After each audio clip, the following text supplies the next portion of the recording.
একটি বিষধর সাপ তোমার রাস্তায় চলে এলো, তুমি কি করবে? হয় সেখান থেকে পালিয়ে যাবে, আর না হলে তাকে পিটিয়ে মেরে দেবে।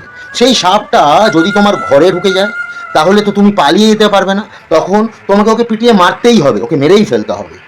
সেরকমই আমাদের জীবনেও অনেক মানুষ আছে বিষধর সাপের মতন, যারা প্রতি মুহূর্তে আমাদের ক্ষতি করতে চায়।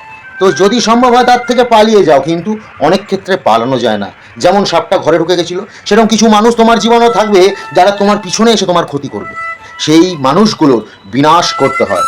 সেটাই আমাদের ধর্মে বলা আছে কুরুক্ষেত্র যুদ্ধের মাধ্যমে, যে যখন খারাপ মানুষ বেড়ে যায়, অন্যায় বেড়ে যায়, মানুষ খারাপ হয়ে যায়, তার বিনাশ করতে হয় ধর্ম রক্ষার্থে, তাই না? সেরকমই জেনে রেখো, তোমার জীবনে যদি কোনোদিন এরকম ব্যাপার আসে যে একটা বিষধর সাপ আর একটা খারাপ মানুষ, তুমি কাকে পছন্দ করবে?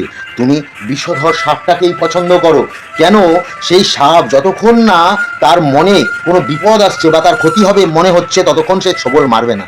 কিন্তু মানুষ এমন একটা প্রাণী যে ইচ্ছাকৃতভাবে তোমার ক্ষতি করবে যদি সে ক্ষতিকারক হয়, তাই না? রাধে রাধে।